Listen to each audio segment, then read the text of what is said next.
Despite opposition from his closest advisors and supporters, Biden expected to roll back China tariffs as soon as this week.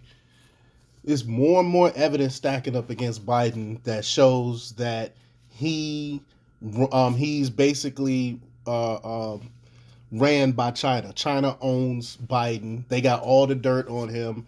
We know it from his son's Hunter Biden's emails and all that other stuff that China owns Biden, and they want him to roll back the tariffs because the tariffs, Trump tariffs, are hurting China. So they got Biden in office like they wanted, so they can roll back these tariffs. And China is just doing whatever they want with no repercussions from Biden or his administration. But before we get started, go ahead and hit that like button, share this out so we can get this information out there. Subscribe if you're not already a subscriber. Hit that alarm bell so you know when I'm putting out new stuff. Also, check out my link tree in the description. There's a link to my Patreon where I talk about things I can't talk about here.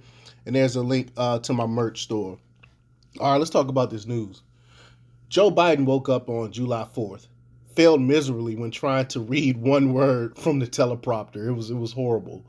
And decided that the most patriotic thing the president could do was leak that tariffs imposed on China by the Trump administration could be rolled back as soon as this week, a decision that the Wall Street Journal said is constrained by competing policy aims.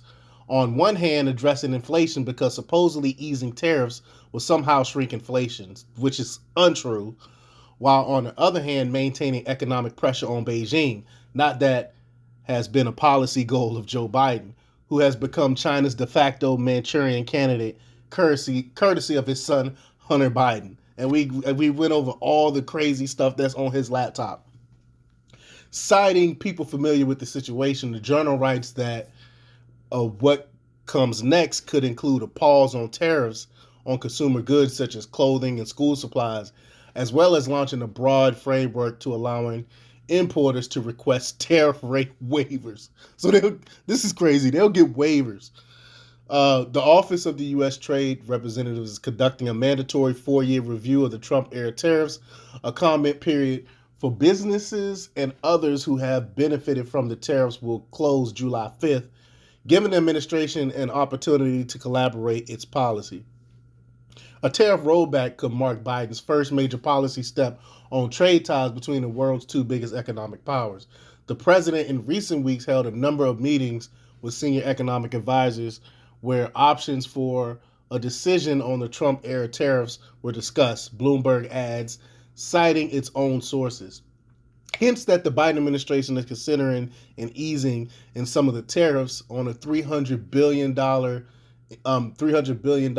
in China imports have multiplied as inflation has accelerated, putting pressure on U.S. officials to find ways to tamp down prices paid by consumers for everyday merchandise. Biden said last month he'll be talking to Chinese President Xi Jinping soon and told reporters he was in process of making up his mind about whether to lift tariffs.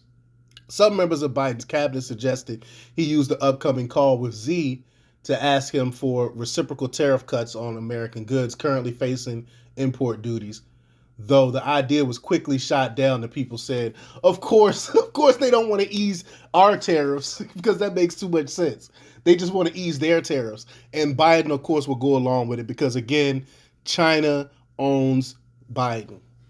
Meanwhile, as he weighs the decision, I'm struggling today, Biden has been buffeted by policy disagreements both within his administration and by outside forces, including business, labor, and lawmakers, which is why a plan to announce a tariff cut has been repeatedly postponed as it reflects the, quote, sharp divisions within his own administrations over the China tariffs. I mean, his own people even said it's a no-go. Among his own cabinet, Treasury Secretary Janet Yellen, who recently admitted her cluelessness is behind the most catastrophic inflationary juggernaut unleashed in the U.S. in more than 40 years, has called tariffs a drag on the economy, saying the administration is looking at ways to reconfigure them to help curb inflation. Yellen has said some of the inherited tariffs aren't strategic and don't address China's unfair trade practices. So these people, China own these people. It's plain and simple. The tariffs are working. The tariffs have nothing to do with inflation, because if the tariffs had something to do with inflation, when Trump first employed these tariffs, we would have saw inflation numbers go up during that time. And inflation didn't go up under the Trump administration. It's gone up under Biden. Has nothing to do with tariffs. Quote, reconfiguring some of those tariffs so they make more sense and reducing unnecessary burdens is something that's under consideration, Yellen said in an interview with ABC News on June 19th. Most of Biden's cronies, however, take the opposite view to that of the senile Treasury Secretary. On the other side are U.S. Trade Representatives Catherine Tai and National Security Advisor Jake Sullivan, who see tariffs as a valuable leverage to getting concessions from China. And I agree with that. These skeptics want a tariff cut paired with another measure designed to keep pressure on Beijing to change practices that the U.S. say put American companies and workers at a disadvantage. Among the possible steps are raising tariffs on strategic items such as industrial machinery and transportation equipment, while lowering duties on consumer goods. The U.S. also could start a fresh investigation under Section 301 of the Trade Act, focusing on China industrial subsidies on high-tech items, a policy that the USTR has been preparing for months. Such a policy could lead to tariffs on a new set of products. Quote, from the domestic political perspective, there are two very strong competing concerns. One is the need to be perceived as fighting inflation, and the other is the need to be seen to be very strong in standing up to China, said Claire Reed, a longtime China official with the USTR, who is now at the law firm Arnold and Porter. The question is how do you take all these divergent concerns and harmonize them into one policy, she said. The catalyst behind the highly unpopular decision is an even more unpopular byproduct of the Biden administration: soaring prices. The White House has been struggling in vain to contain the fallout from high prices for food, gas, and other consumer items, which will decimate the Democratic Party in the November midterm elections. Unsurprisingly, economics say removing Chinese tariffs isn't likely to have a dramatic impact on inflation. That's what I've been saying the whole time. It's not going to affect inflation whatsoever. Peterson Institute analysis Morgan Hogan and Yilin Wang estimate that removing tariffs on Chinese imports could lower consumer price index inflation by a marginal 0.26 percentage points at first. But as U.S. corporations trim their markup to compete with imports, that might eventually lead to a 1% point reduction in inflation, they add. It's a whole whopping 1%. You won't notice anything. Meanwhile, Republicans, including Senator Bill Hagerty and others, have rightfully pointed out that for more than 2 years after the tariffs were introduced, there were few signs of inflation or discussions linked to their impact on the consumer prices. And then I alluded to that earlier. Quote, wouldn't remove these tariffs simply encourage more bad behavior, Hagerty asked Ty at a recent hearing. What kind of message would it send to China? At the same point, proponents of tariff reduction, most of them generously funded by China, of course, say it is important for Biden to show he is serious about fighting inflation, possibly by pausing tariffs on consumer goods purchased by American households. As the Federal Reserve is primarily responsible for controlling inflation, tariff reduction is one of the few policy options available to the president.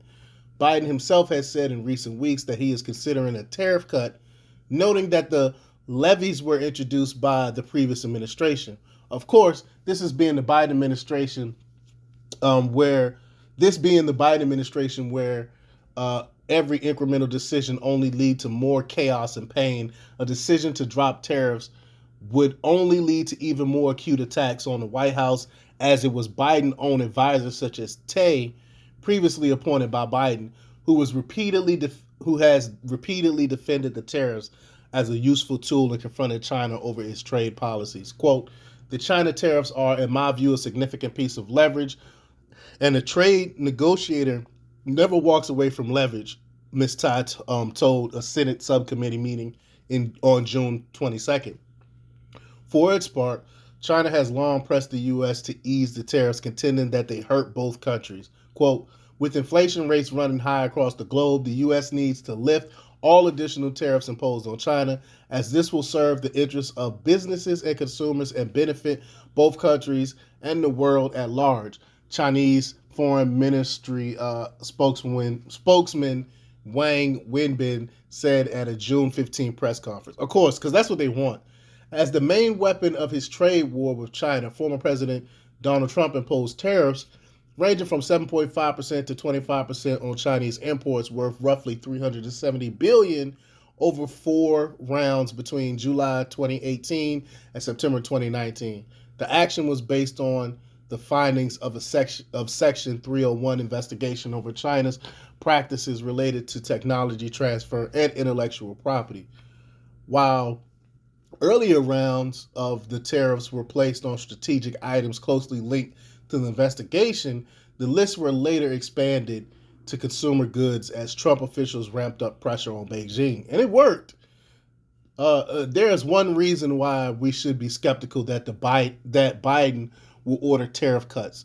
Labor unions and progressive Democrats who have had a decisive sway on Biden's trade policy are among the most vocal opponents of tariff cuts. Among them are the members of the Labor Advisory Committee advising the USTR, representing top unions, including the AFL CIO, United State Steelworkers, and Service Employees International Union.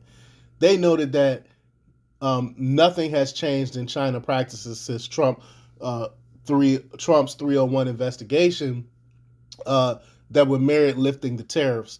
If anything, they wrote, Beijing has only doubled down on their strategy and approach. But let me know what you think about all this. Leave your comments down below.